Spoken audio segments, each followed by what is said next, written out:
Welcome to the next episode of The Heart TV. Today we have with us Mo Gawdat. Welcome. Thank you.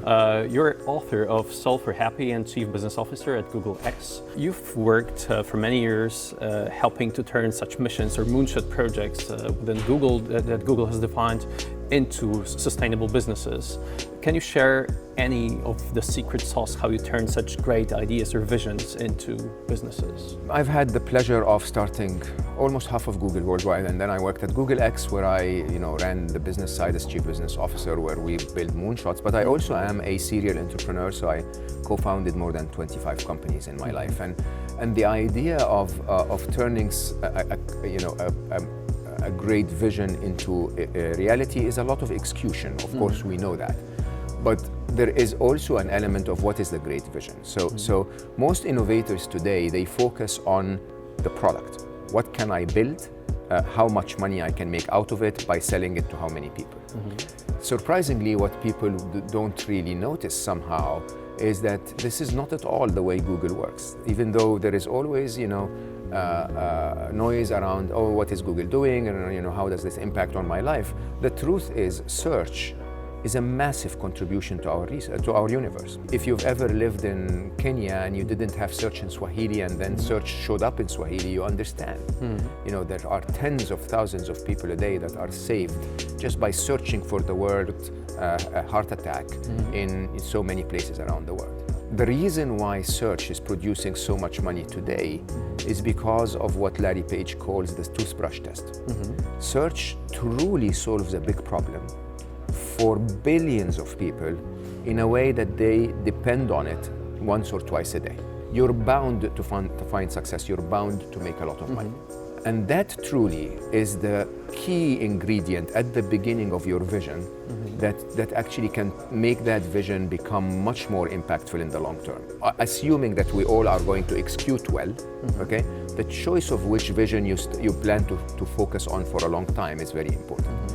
And what I ask people to do, not only because I believe in the system we follow, but also because I believe our world needs it, is to focus on the problem. If you keep all of your focus on the problem, you will be a lot more flexible in your execution around which technology you use, what solution you need to get there, what resources you should behind it. All of that becomes a lot more dynamic when you come to the execution. If your focus was, hey, I'm going to develop a product, but I have to code in Python, good luck. You fall in love with your idea, you fall in love with your idea. If you focus on the problem, you start to build that flexibility, sort of the ability to navigate and shift and move around to get to solve the problem, and eventually make a difference to all of us as you make a lot of money. The reason we hire business managers is because of a need for business management. Every corporate that's successful today has a product line that needs to be protected, right? That product line basically requires more don'ts than do's to ensure continued success, right?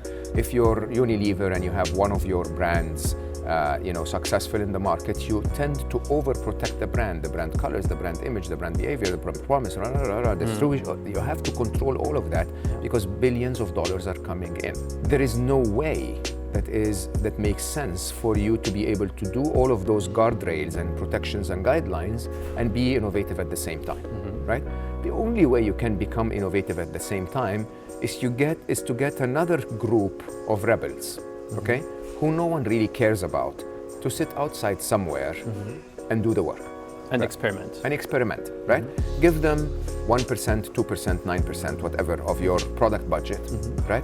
And tell them, hey, by the way, as long as you remain within the budget and as long as you deliver something every year or two, we're happy to let you be, okay?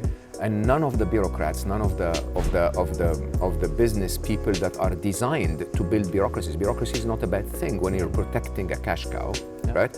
None of those has any say or even interest to go and look at those guys. But every now and then, those guys will come up and say, hey, I found this, which can be your next big business. That's amazing, right?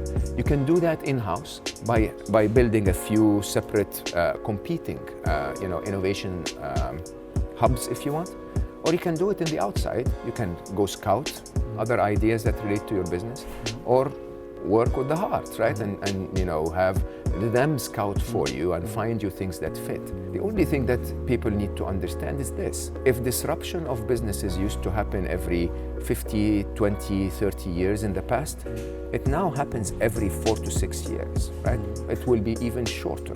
Product life cycles and the ability to create new technology is just incredible. Will there be something that reinvents our internet within the next 10 years? Of course, right? I mean, look at what mobile did to the internet in the last 10 years.